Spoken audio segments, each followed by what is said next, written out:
আচ্ছা বলুন তো, ইমানের দাম কত? ১ টাকা, ১০ টাকা, নাকি কোটি টাকা? চলুন, আজ আপনাদের এমন এক মেয়ের গল্প শোনাই, যে মাত্র ১ টাকা দিয়ে তার মায়ের জন্য আল্লাহকে কিনতে বেরিয়েছিল।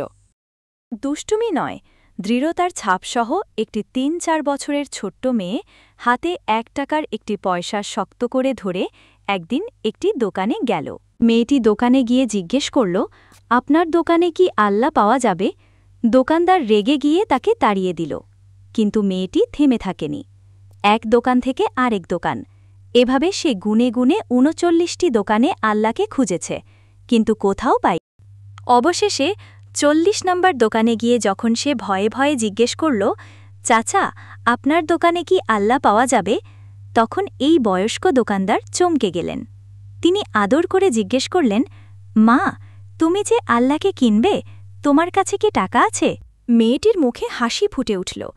সে ১ টাকার পয়সাটি বের করে বলল, হ্যাঁ, আমার কাছে ১ টাকা আছে, আমাকে আল্লাহ দিয়ে দিন। দোকানদার অবাক হয়ে বললেন, বলো তো মা, তুমি আল্লাহকে দিয়ে কি করবে? মেয়ে কি বলল, আমার মা ছাড়া আর কেউ নেই, মা খুব অসুস্থ, হাসপাতালে। ডাক্তার বলেছে একমাত্র আল্লাহই আমার মাকে বাঁচাতে পারে, তাই আমি আল্লাহকে কিনতে এসেছি। অবাক করা ঘটনা। দোকানদারের চোখ ভিজে উঠল। তিনি মেয়েটির হাত থেকে ১ টাকা নিয়ে ১ গ্লাস পানি দিয়ে বললেন, যাও মা, এই পানি তোমার মাকে খাওয়ালেই তিনি সুস্থ হয়ে যাবেন। অন্যদিকে হাসপাতালে হঠাৎ করেই বড় বড় ডাক্তাররা এসে মেয়েটির মায়ের অপারেশন করলেন এবং সবচেয়ে ভালো ঔষধ দিলেন। খুব দ্রুতই তার মা সুস্থ হয়ে উঠলেন।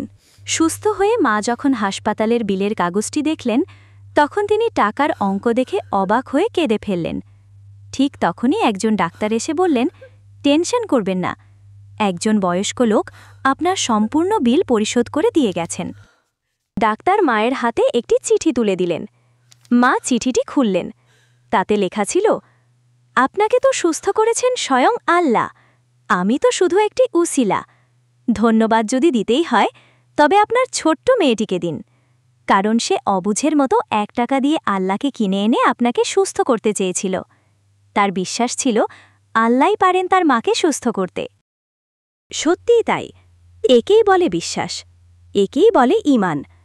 আল্লাহকে খুঁজে পেতে কোটি টাকার প্রয়োজন হয় না, প্রয়োজন হয় শুধু একটি নিষ্পাপ এবং বিশ্বাসী হৃদয়ের। ভিডিওটি যদি ভালো লাগে তাহলে লাইক, কমেন্ট ও সাবস্ক্রাইব করে তাজকিয়া মিডিয়ার সাথেই থাকুন।